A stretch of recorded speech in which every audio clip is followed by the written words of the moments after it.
invite Geoff to talk about the Tasmanian Wilderness World Heritage Area, how an international treaty has been used to stop dams and logging in the Great Temperate Wilderness. Geoff has already made an appearance this week, yesterday, at the opening ceremony, so we welcome him back again to talk about the Tasmanian wilderness. Thanks, Geoff.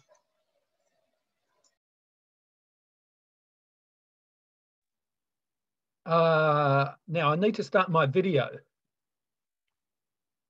and it's telling me the host has stopped it. Oh, okay, right. Got it. So can everyone see and hear okay? Silly question, really. Anyway, look, thanks very much to the hosts. Thanks very much to the European Wilderness Society. I'll be speaking about the island of Tasmania, south of Australia. It's a place that's had an extraordinary number of conservation campaigns run within it, mostly centred on the great Tasmanian wilderness, a part of which is listed as World Heritage. So I'll be talking about largely a success story, something that hopefully can give people a little bit of empowerment or hope in terms of some of the difficult issues that we're all facing right across the world. So let me just do the screen share.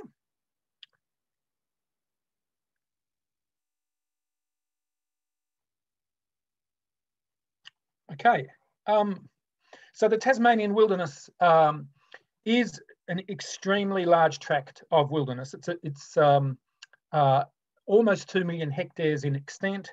The area that's listed as World Heritage is about 1.5 million hectares. So for people unfamiliar with Australia or Tasmania, this is the location. Tasmania is an island south of the Australian mainland. It is part of Australia from a legislative and governance political point of view. We're the smallest state of Australia. And the Tasmanian wilderness occupies the southwest quarter of the state. And a significant part of that has been listed as World Heritage. So, as I said before, over 1.5 million, almost 1.6 million hectares are listed as World Heritage as a result of successful campaigns over the course of many years. It's an area of great natural beauty, of great diversity in its landscapes, and it's large, as I say. It sprawls over a huge area. It's one of the great temperate wilderness areas on Earth. It boasts an extraordinary coastline of beaches, headlands, cliffs, lagoons, estuaries, and the roaring 40s, the 40-degree south latitude has these extraordinarily strong winds and great big swells and waves which pound that western shore. And this is one of the world's great wilderness coastlines because for hundreds of kilometres, there is no port, there is no city, there is no sign of modern day humanity in terms of built up structures.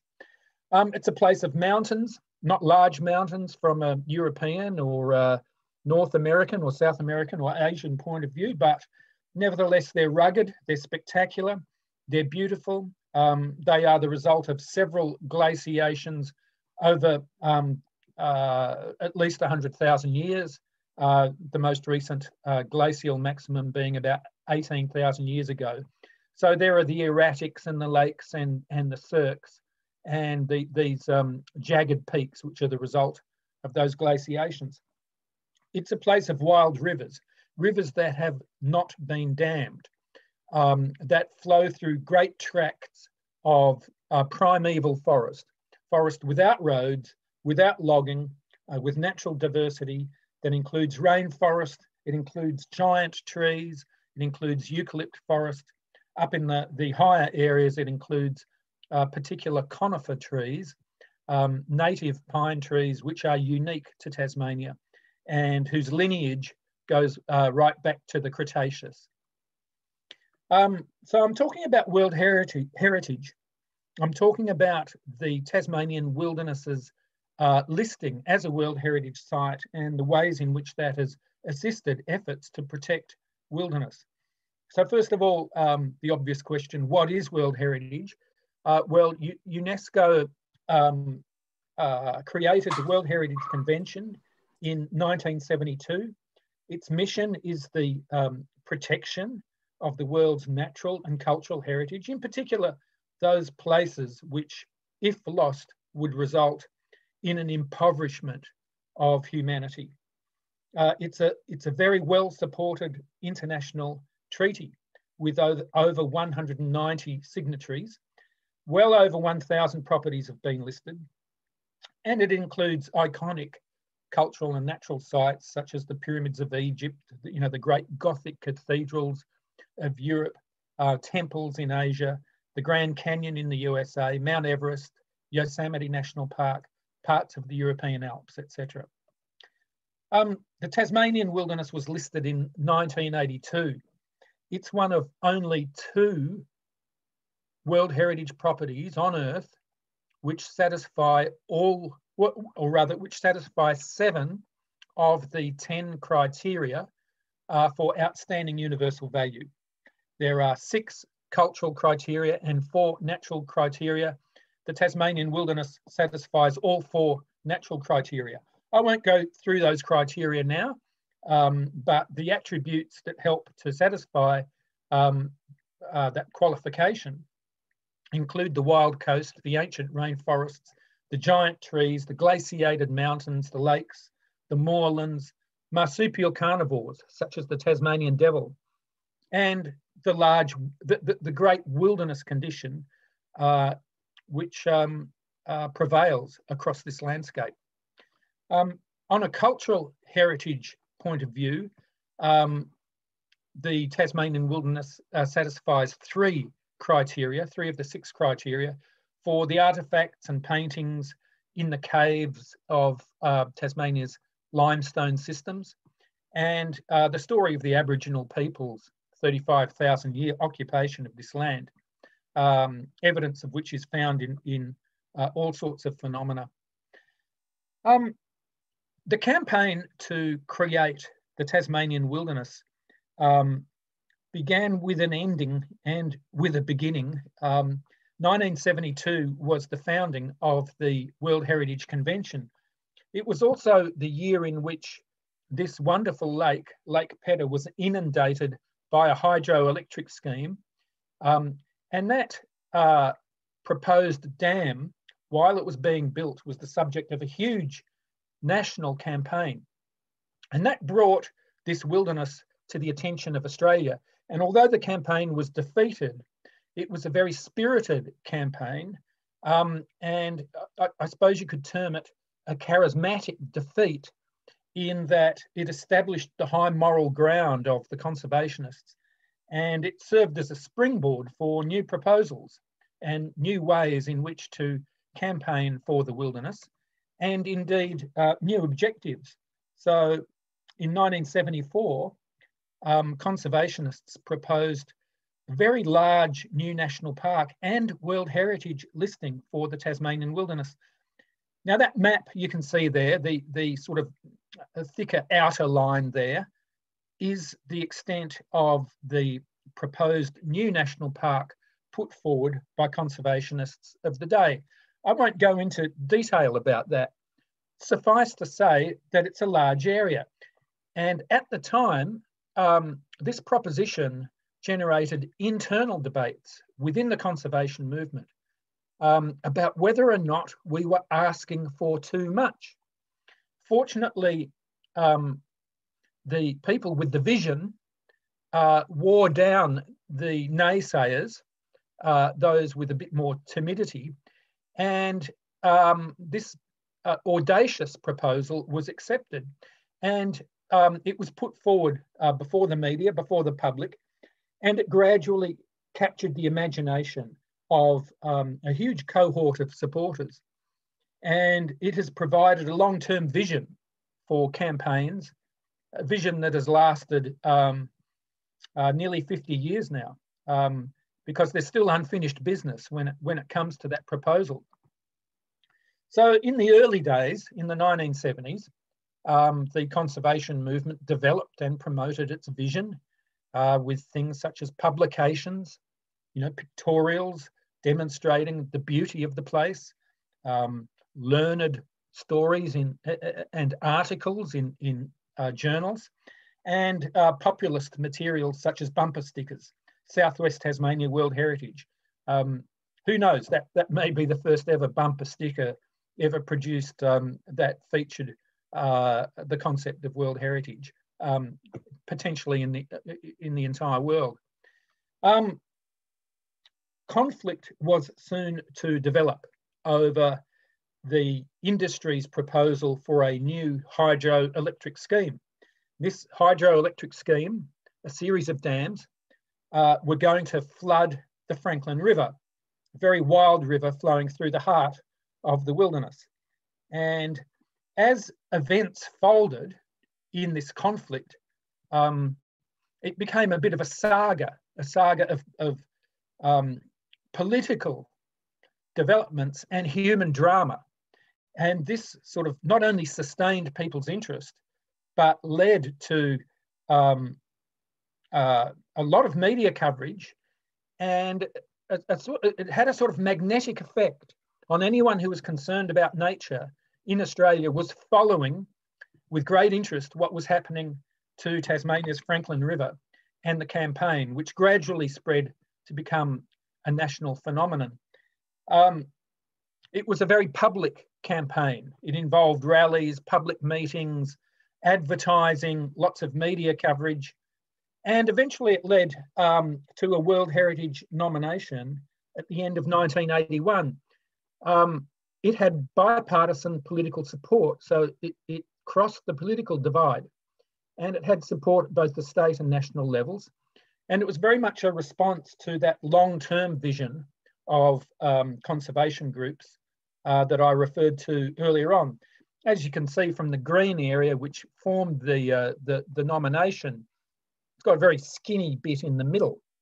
So, from the point of view of protecting the total integrity of the wilderness, it left a lot to be desired.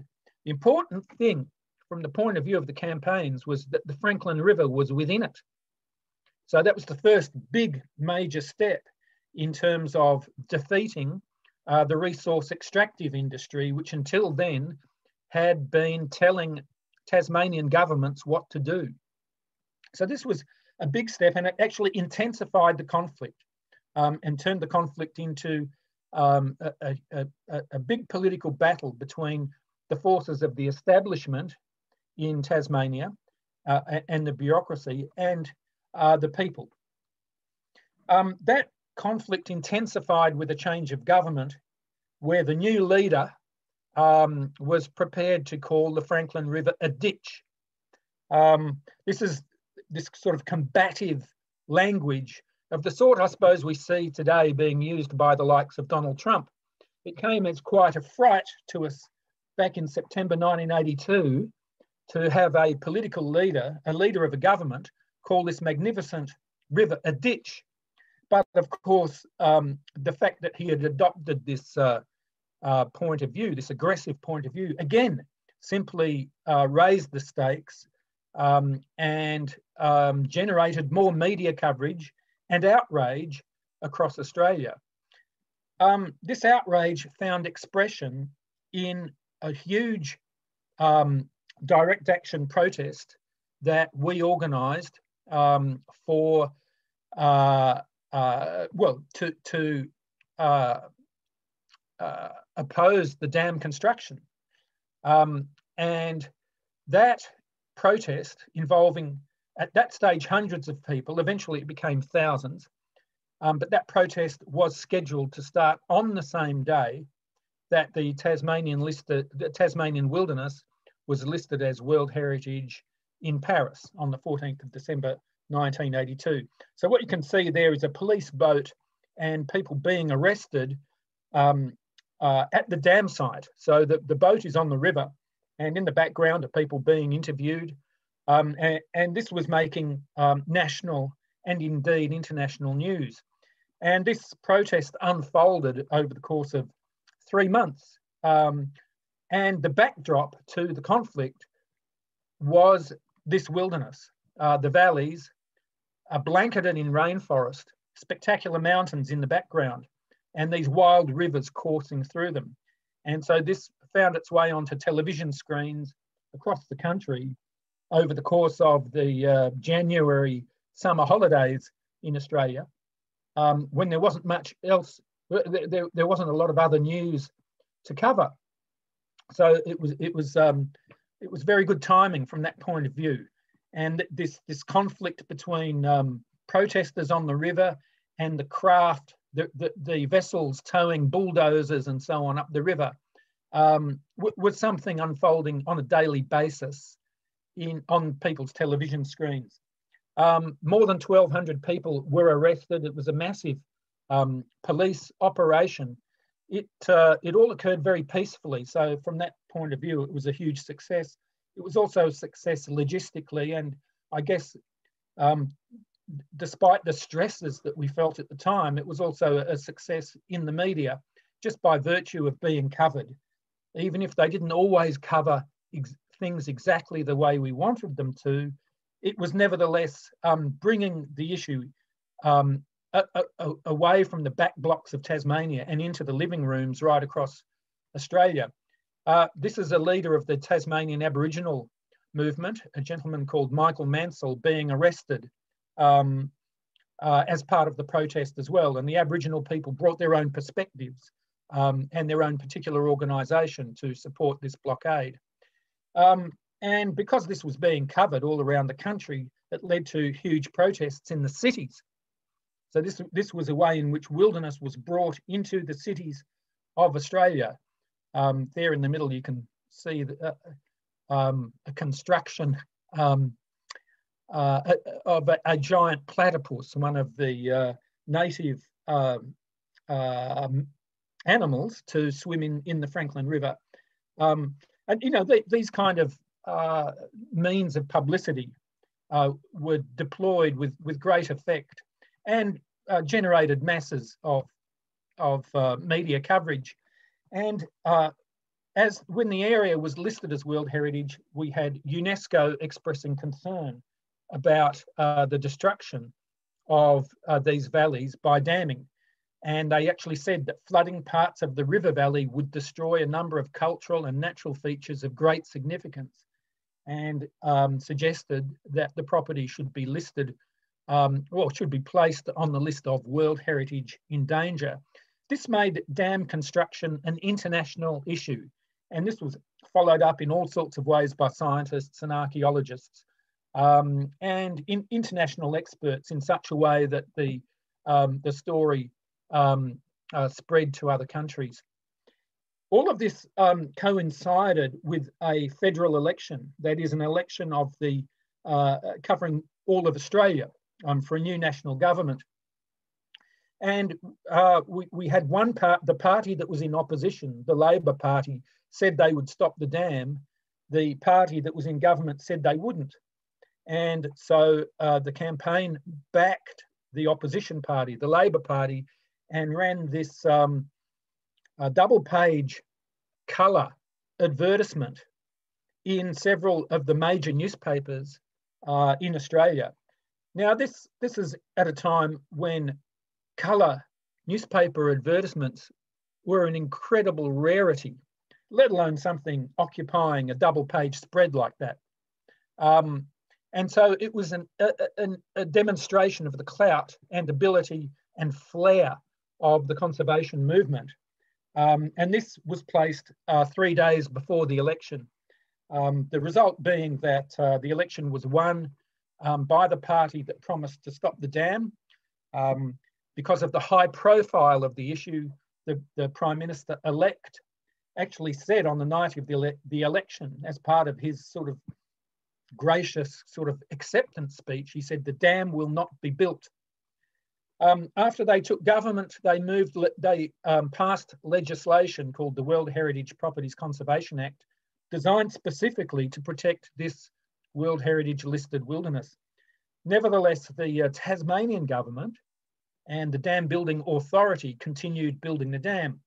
the conflict therefore went to the High Court of Australia, which by the nail-bitingly, scarily slender margin of 4 votes to 3, ruled that the dam should not proceed, and that the Australian government indeed had the power and the responsibility to stop the dam.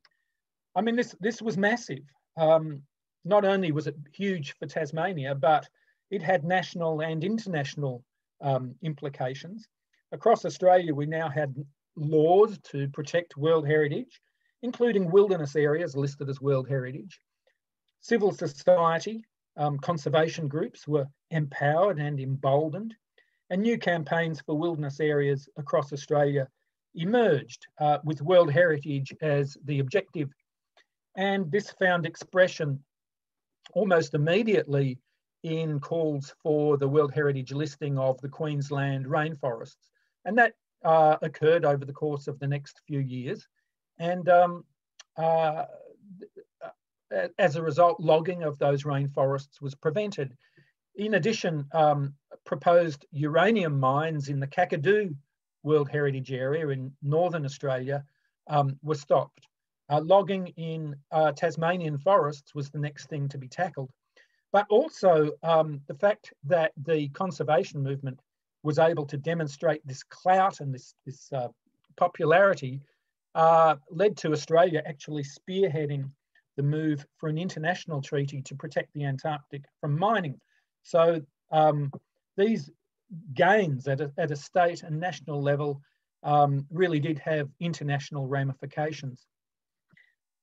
Just coming back to Tasmania now, I showed you earlier the map of the World Heritage nomination of the early 1980s and how it was rather skinny and confined. It was leaving out areas of forest that the logging industry wanted to exploit. This included tracts of the tallest hardwood forests on Earth, giant trees, which were being destroyed for building timber, but largely for export of pulpwood to Japan. So the conservation movement developed a case for an extension of the World Heritage Area to incorporate those forests.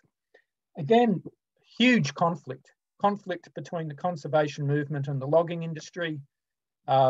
People sitting up trees to demonstrate, rallies in some of the natural areas under threat, and again, the conflict intensifying, and in this particular case, violence against protesters, including Dr. Bob Brown, the protest leader here in southwest Tasmania. And that led to an intervention by the Australian government, which eventually led to a World Heritage extension. It was not perfect. It was a rather flawed extension. It left out most of the tall eucalypt trees, the tall eucalypt forests we are endeavouring to protect, which are the areas coloured in, you know, the green and pink and brown on that map. Those are the tall eucalypt forests, and you can see the extended World Heritage area left most of them out. But it was an important sort of foot in the door. We realised it was going to be a long haul to redevelop the momentum. And meanwhile, the logging continued of these giant trees, roads pushing into primeval valleys, the mangled remains of forests after the logging being incinerated. But we produced materials that talked about these unprotected giants, talking about the tallest hardwood trees on Earth, and taking tours into those forests. On this occasion, we created a Christmas tree, decorated it with lights, tried to get it into the Guinness Book of Records. It's an 80-metre tall tree, which, you know, it was just the pity, really, that Christmas in Tasmania occurs at a time when it doesn't really get properly dark until 10 p.m, as you can see from the bright sky there. But anyway, all these things developed media interest, and people on the streets, once again, a series of these protests developing momentum, attracting celebrities, attracting media, and the attention of politicians. And a huge breakthrough occurred when the company doing most of the logging, a company called GUNS, G-U-N-N-S, so not to be confused with firearms, but just it was the name of the person who started this company, which became the biggest exporter in the southern hemisphere of wood, most of it being cut from Tasmania. And it collapsed, because it overreached in its campaigns. It overreached in logging too many old growth forests. It tried to force a huge pulp mill on the population. It tried to sue us. So I was one of the conservationists that they tried to sue for hundreds of thousands of dollars. The company was caught out manipulating the political system. And because of its tarnished reputation, its share price and markets collapsed, leading the logging industry to want a peace deal. So at last, a negotiation could occur where the conservation movement had some kind of position of strength. And the logging industry agreed to an extension to the Tasmanian Wilderness World Heritage Area. And that extension, which consists of the red areas to the right of the World Heritage, of the main area on the map, to the right of the green area, those extensions covered the critical areas of tall eucalypt forest, those giant trees, the threatened forests.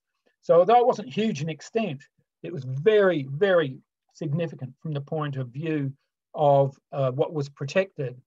It was put through as a minor modification to a World Heritage property, which meant there was a short timeline for UNESCO approval, which is just as well, because no sooner had that happened and adopted here in Phnom Penh by the UNESCO World Heritage Committee of June 2013, no sooner had that happened than suddenly there's a new government in Australia. And this conservative government was seeking to delist World Heritage forests and put together a proposal to the next year's World Heritage Committee meeting, which we campaigned against. And fortunately, UNESCO dismissed that rather quickly, less than 10 minutes, to unanimously reject the proposal. Portugal, God bless them, are using very undiplomatic language and describing the Australian government's proposal as feeble. So that was a win. The Aboriginal people were there with us to celebrate that. And we now have this Tasmanian Wilderness World Heritage property occupying nearly 1.6 million hectares and about nearly a quarter of the state of Tasmania. There's a lot of unfinished business. To the left of the property, you can see pink areas. These are places that we want to have added to the World Heritage Area.